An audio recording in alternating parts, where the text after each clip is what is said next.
오늘 우리에게 주신 하나님의 말씀은 에베소서 1장 3절에서 14절까지의 말씀이 되겠습니다. 한 절씩 교독하겠습니다.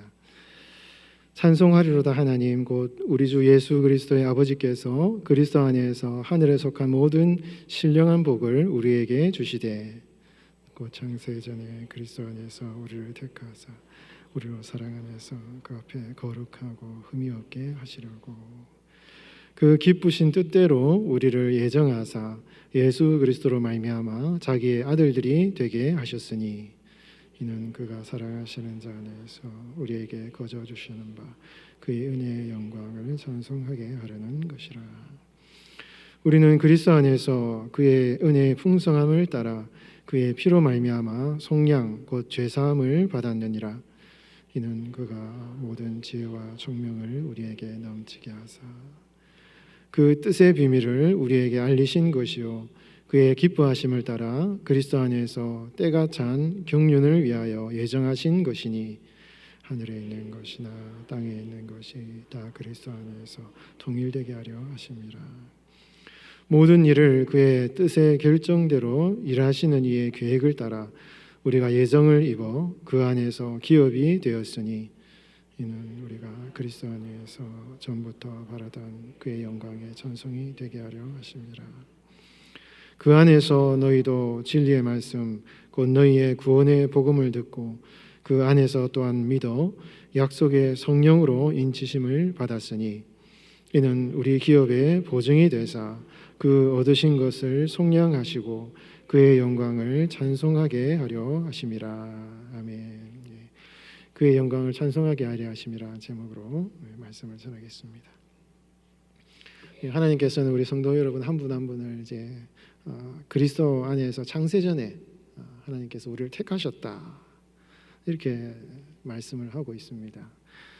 이 창세전이라는 말은요, 세상의 기초가 놓여지기 전에, 그러니까 창세기 1장 1절이 일어난 그 이전에, 시간과 공간이 창조되기 전에 완전히 어떤 빈 공간의 상태, 전혀 아무것도 없는 모든 만물이 창조되기 역사의 이전에 하나님께서 여러분들을 택하셨다. 이 성경이 이제 그렇게 약속을 하고 있다 이것입니다. 그거를 이제 하나님의 은혜다. 만약에 어떤 역사 창조 이후에 하나님이 택하셨다라고 한다면은 그 하나님의 택하심이 어떤 영향력 하에, 어떤 작용 하에 이루어지는 것이기 때문에 그것은 은혜가 될 수 없는 것이죠. 그러나 전혀 어떤 영향력이나 조건이 달려있지 않고 완전히 빈 공간의 상태에서 하나님이 우리를 택하셨기 때문에 그거는 철저하게 하나님의 은혜다라는 것을 말씀하고 있는 것입니다. 이러한 사실이 우리에게 어떤 의미가 있느냐라는 것이죠. 우리의 지금의 삶이 굉장히 불확실하고 미래가 불분명하고 앞으로 내가 어떻게 될지 모르고 앞으로 내가 주님을 떠나서 어떻게 실수를 하고 죄를 저지를지 모르고 이런 어떤 불안전한 세상의 미래의 상황들, 이런 것에도 불구하고 하나님의 전적인 은혜가 성도들을 이끄신다 라는 것을 이 사실이 우리에게 약속을 하고 있는 것입니다.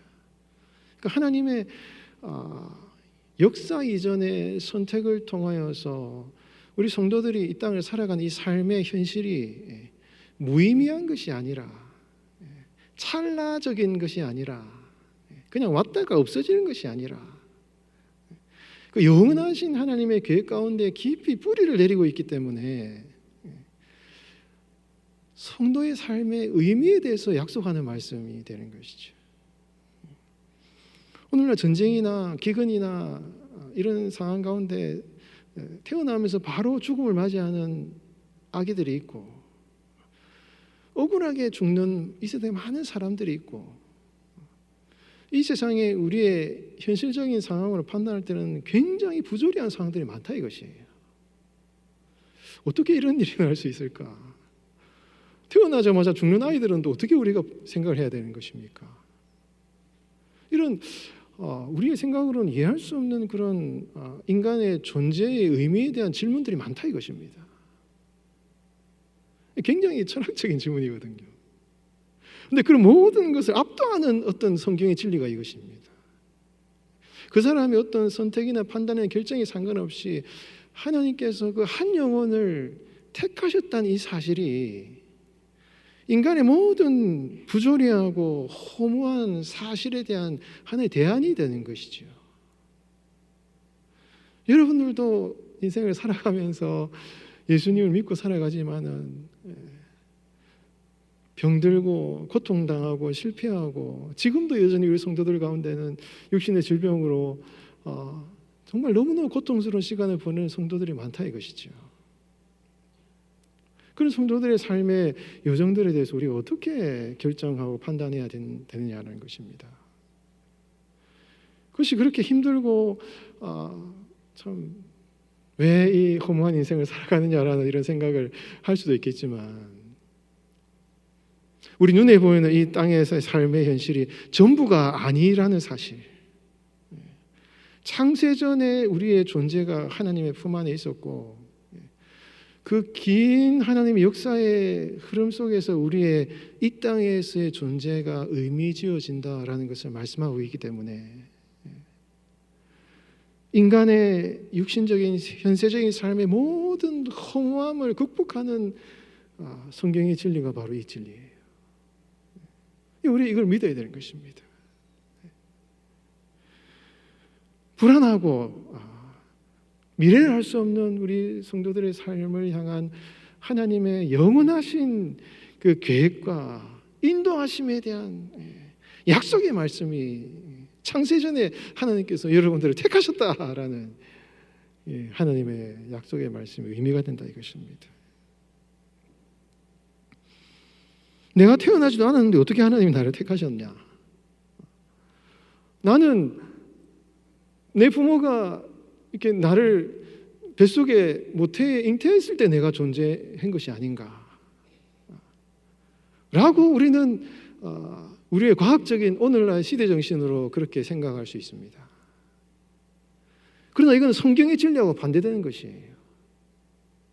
이거를 유물론적인 사상이라 그럽니다. 이 유물론적인 사상에서 인간의 모든 허무하고 부정적인 가치체계가 다 나와요, 여러분. 사회주의, 공산주의, 모든 이 부정적인 인간의 허무함이, 허무주의가 이 유물론 사상에 나타나는 것입니다. 우리 눈으로 보기에는 부모의 뱃속에 잉태가 돼야 내가 존재한다고 생각할 수 있지만 성경은 그렇지 않다고 얘기하고 있는 것이에요. 여러분 한 분 한 분은 여러분들의 형질이 엄마 뱃속에서 이루어지기 전에 여러분 시편 139편 16절 말씀에 그 날들이 여러분들의 역사가 이 땅에 기록되기 전에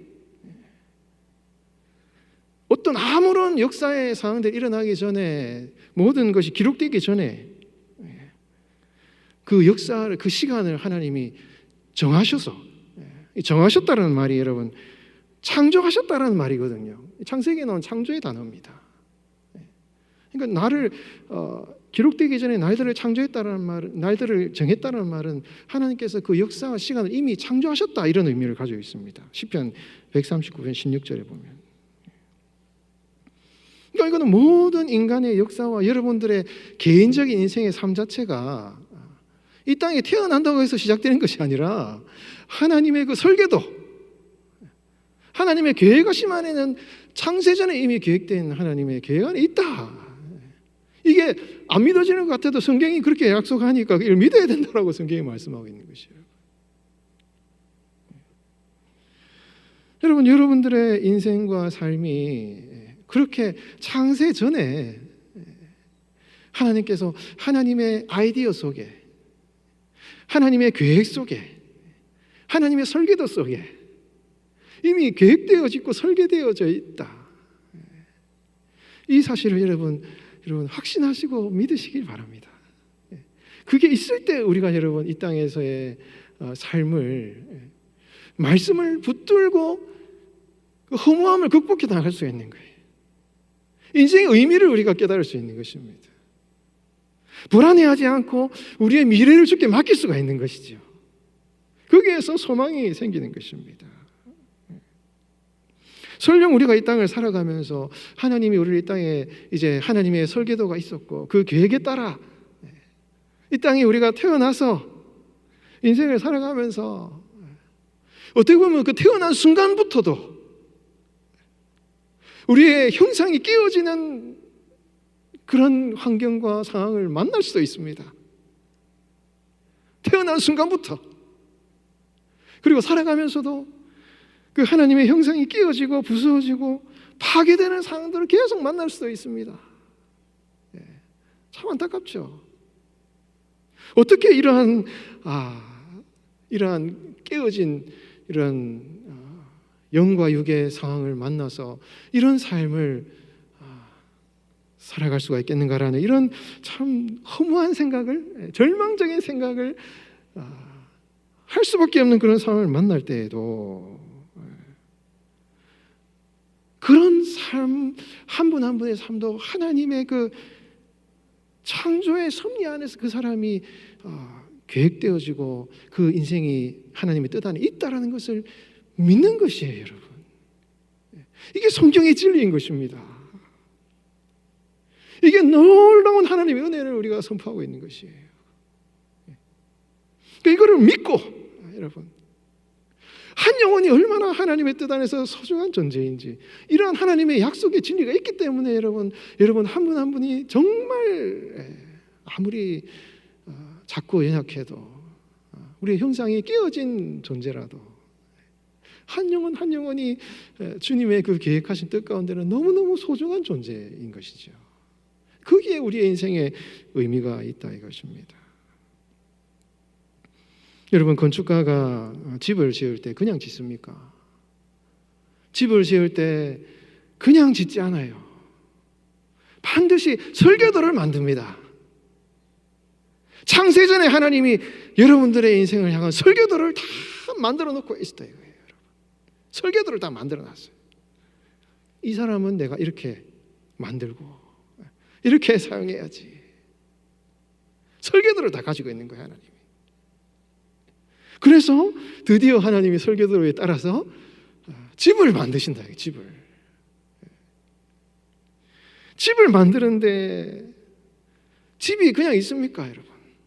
집이 만들어 놨는데 살다 보면 폭풍이 치고 비바람이 치면 집이 깨어지기도 하고 부서지기도 하고 상하기도 하고 때로는 이게 짓는 순간부터 이게 허물어질 수도 있고 이게 세상이 그렇다 이거예요, 여러분. 세상이 천국이 아니잖아요. 죄악된 세상은 천국이 아니에요. 자꾸 깨어지고 넘어지고 파괴되고 여러분 처음부터 부서지기도 하고 여러분 참 어렵다 이것입니다. 그러나 그 집은 건축자이신 하나님의 설계도의 계획 가운데 있기 때문에 그 존재 그 집을 하나님은 절대 파괴하지 않으십니다. 절대 버려버리지 않으시는 거예요. 왜? 그거는 나의 설계도, 나의 집이요 하나님의 계획 가운데 있는 존재이기 때문에 절대 버리거나 파괴하거나 부숴버리거나 포기하지 않는다 이것이죠.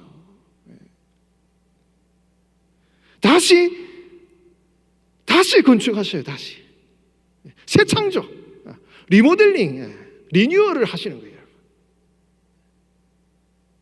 새롭게 집주인이 새롭게 만든다 이것입니다. 깨어졌는데 파괴되어졌는데 사람이 들어가 살아갈 수 없을 만큼 황폐해지고 더러워져 있어요, 여러분. 사람이 들어가 살 수 없어. 그러나 하나님이 그걸 보시고 그대로 내버려두지 않으셔요. 파괴된 상태로 버려두지 않으시는 것입니다. 새롭게 하나님이 그 집을 이제 청소를 하시고 깨진 것이 있으면은 여러분 잘 리모델링을 하시고 다시 아름답게 만드시고 그렇게 해서 그 집에 주인이 들어가 사는 거예요, 여러분. 너희는 하나님의 성전이다 이렇게 말씀하시죠, 여러분. 하나님이 그 안에 들어가 사시는 것입니다. 하나님이 좋아하시는 거예요. 이렇게 아름답게 내가 만들었구나. 다시 이렇게 내가 회복시켰다. 그 창조의 본래 형상을 내가 회복시켜서 잘 만들었다 이것이 여러분. 이 새 창조, 새로운 피조물이 된 것입니다.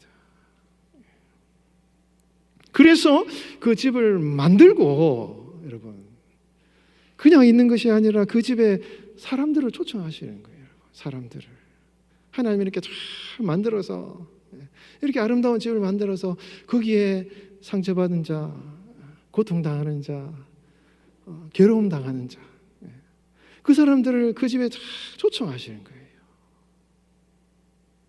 초청해서 그 사람들이 상처받은 고통받은 사람들이 그 집에 찾아와서 거기에서 쉼을 누리는 것입니다. 안식을 누리는 거예요. 회복되는 것입니다. 그러면서 그 사람들이 그 집에 와서 하나님이 이렇게 집을 아름답게 고쳐주셨구나 하는 것을 찬양하면서 어떻게 이렇게 처음에는 황폐한 땅이었는데 황폐한 집이었는데 하나님이 어떻게 이것을 이렇게 아름답게 회복시켜 주셨는지 하나님이 찬양하면서 그 사람도 회복되고 하나님의 그 건축자이신 하나님의 영광을 찬양하고 그 사람이 상처받은 사람이 그 집에 와서 회복되는 것을 보고 집주인이 되신 하나님이 굉장히 기뻐하신다 이겁니다. 이 집을 내가 이렇게 아름답게 다시 만들었더니 이렇게 다른 사람들을 초청해가지고 다른 사람들이 여기 와가지고 회복되고 치유되고 하나님을 찬양하는구나 하면서 그 집주인이 기뻐하는 거예요. 이게 하나님이 창조하신 목적인 것입니다. 이게 하나님께서 우리를 이렇게 새롭게 만드신 하나님의 창조의 목적이에요. 이게 여러분 너무너무 하나님 보시기에 기쁜 것입니다. 이게 건축자의 목적이에요. 그래서 바울은 고린도 교회 성도들을 향해 고린도전서에 너희는 하나님의 집이다. 오이코도메 하나님의 집이다. 이 오이코도메란 말이 집일 뿐만 아니라 집을 건축하는, 다른 성경에는 건덕이라고 표현을 하고 있습니다. 새롭게 만들었고 날마다 새롭게 만들어가는 거예요. 오이코도메 집을 세워나가는 것입니다. 살다 보면 파괴되고 깨어지고 넘어질 수도 있지만은 다시 새롭게 리모델링하고 다시 일으키고 다시 세워서 다시 사람들이 찾아올 수 있는 집을 만드시는 거예요, 하나님이. 그래서 많은 사람들이 주께로 와서 여러분 그 깨끗하고 잘 만들어진 집에 사람들이 찾아와서 쉼을 누리고 평안을 누리고 회복되고 다시 그 사람이 다시 주님의 집으로 지어질 수 있도록 하시는 게 주님의 뜻이고 여러분들이 바로 그런 하나님의 집이라 이거예요, 여러분. 이게 우리의 인생의 의미인 것입니다. 인생의 기쁨이에요, 여러분. 이게 하나님께도 기쁨이요 여러분들에게 삶의 인생에 있어서도 모든 이 무의미하고 부조리하고 불확실한 인생 가운데 살아가는 참된 기쁨과 의미가 되는 여러분 인생의 의미가 되기 때문에 여러분들은 하나님의 집, 하나님이 건축자이신 하나님의 집, 날마다 새롭게 만들어 가시는 하나님의 집이라는 이 사실.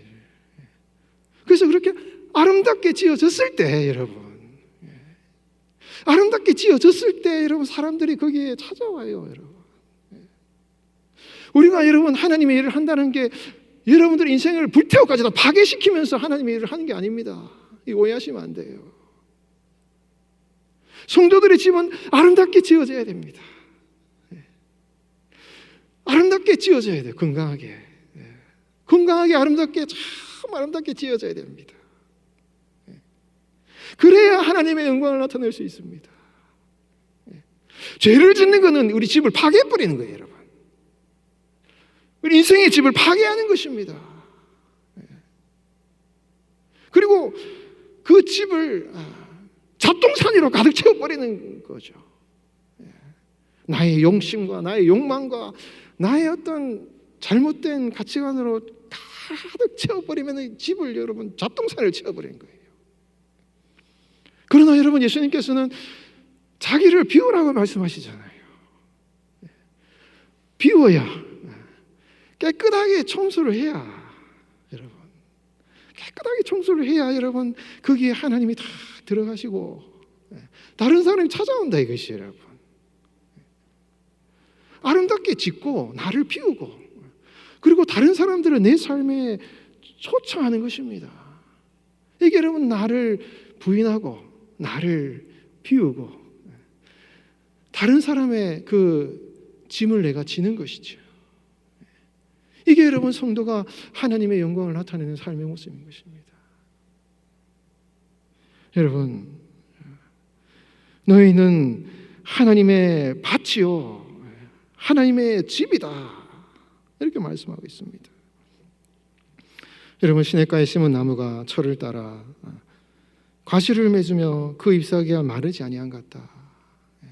악인들은 여러분 바람에 이리저리 흩날리는 겨와 같다.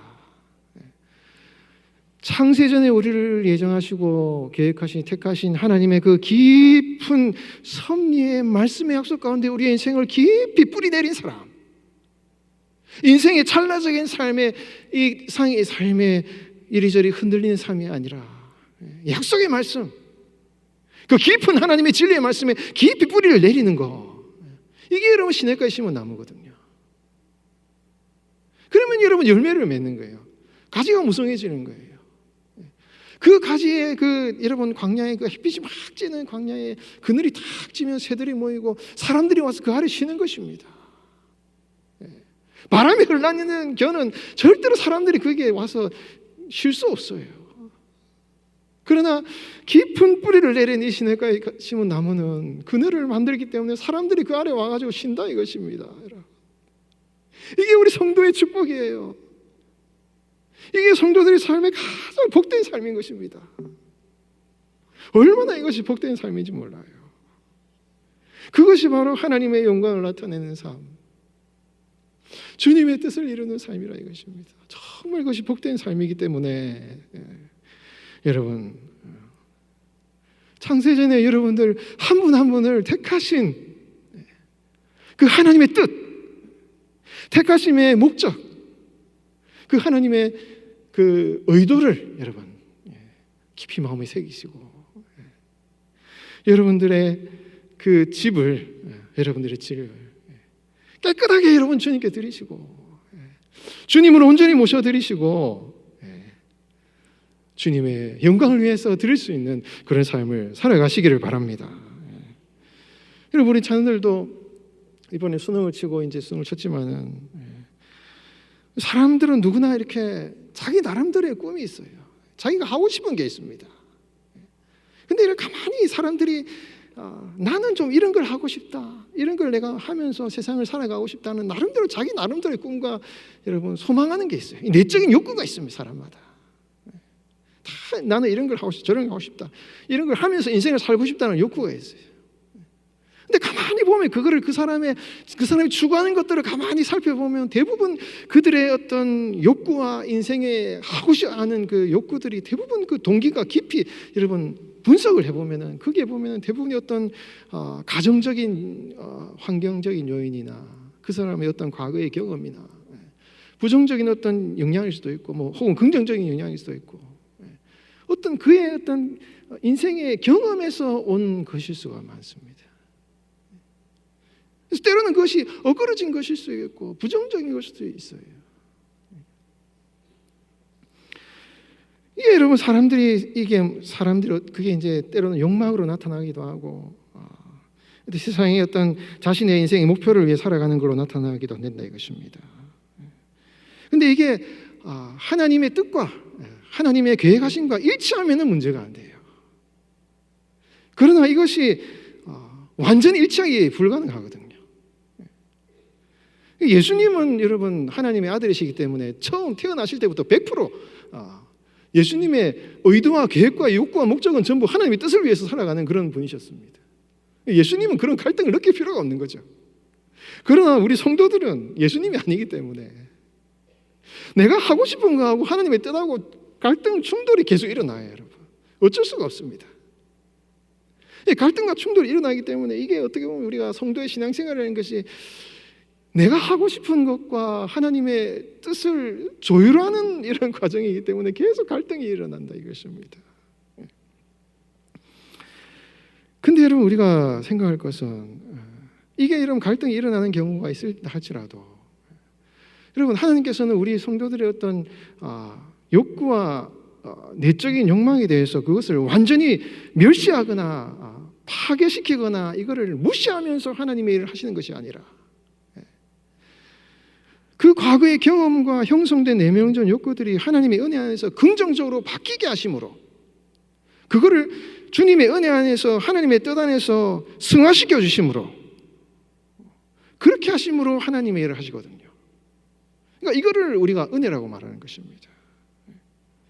그래서 이게 사람의 입장에 보면은 부정적인 것이고 상처고 아픔인데 하나님의 은혜로 말미암아 이게 변화되고 새롭게 되어지고 리모델링이 되어지면 이게 여러분 다른 사람이 할 수 없는 놀라운 에너지와 능력을 가지고 그 사람 안에서 하나님의 영광을 나타내는 도구로 쓰임받는다 이것입니다. 여러분 이게 여러분 중요합니다. 여러분 우리 자녀들도 마찬가지고 여러분들의 삶도 마찬가지예요.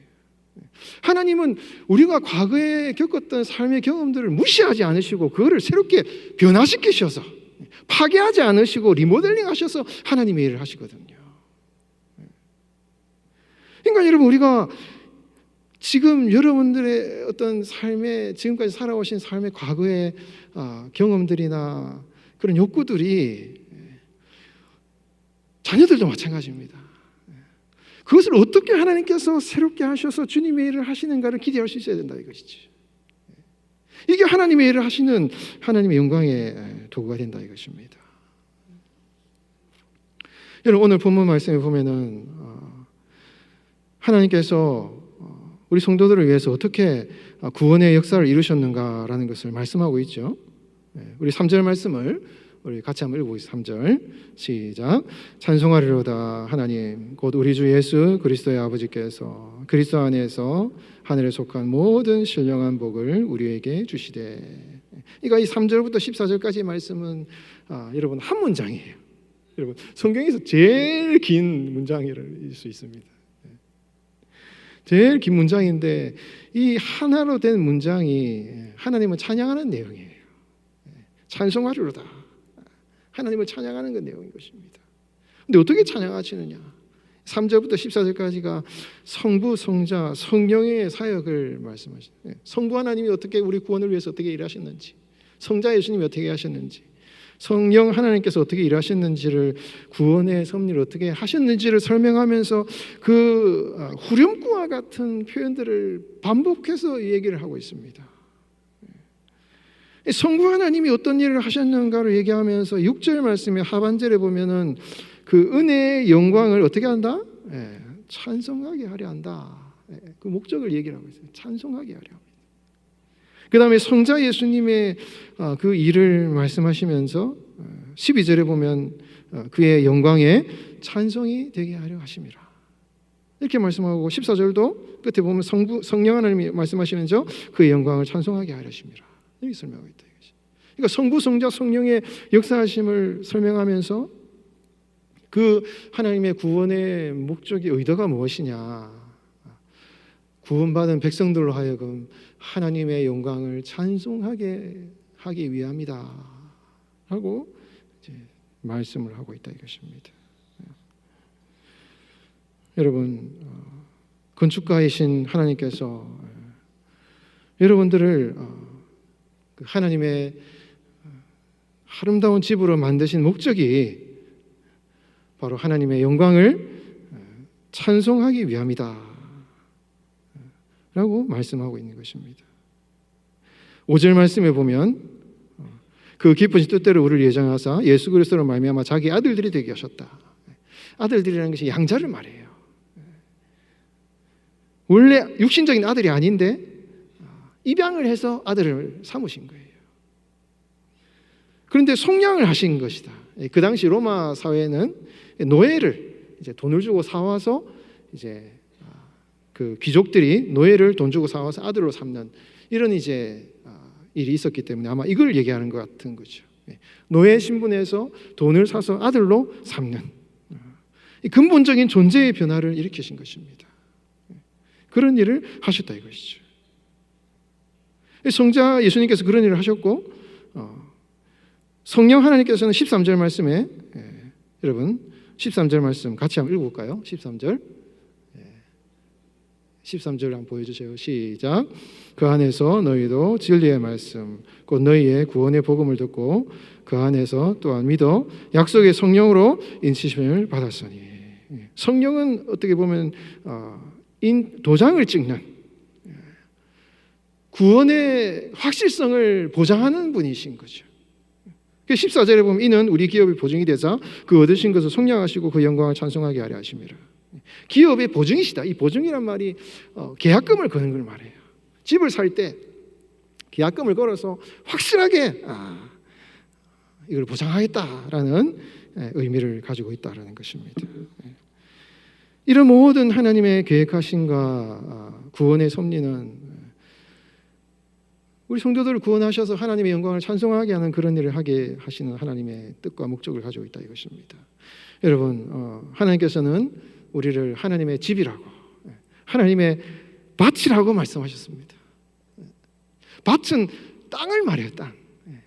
이 밭이라는 말이 땅을 일구어서, 그 원어 자체가 그런 의미입니다. 땅을 일구어서 만든 걸 말해요. 여러분, 지금도 하나님께서는 여러분들의 인생의 밭을 여러분 일구어 가고 계셔요. 기경해 가고 계십니다.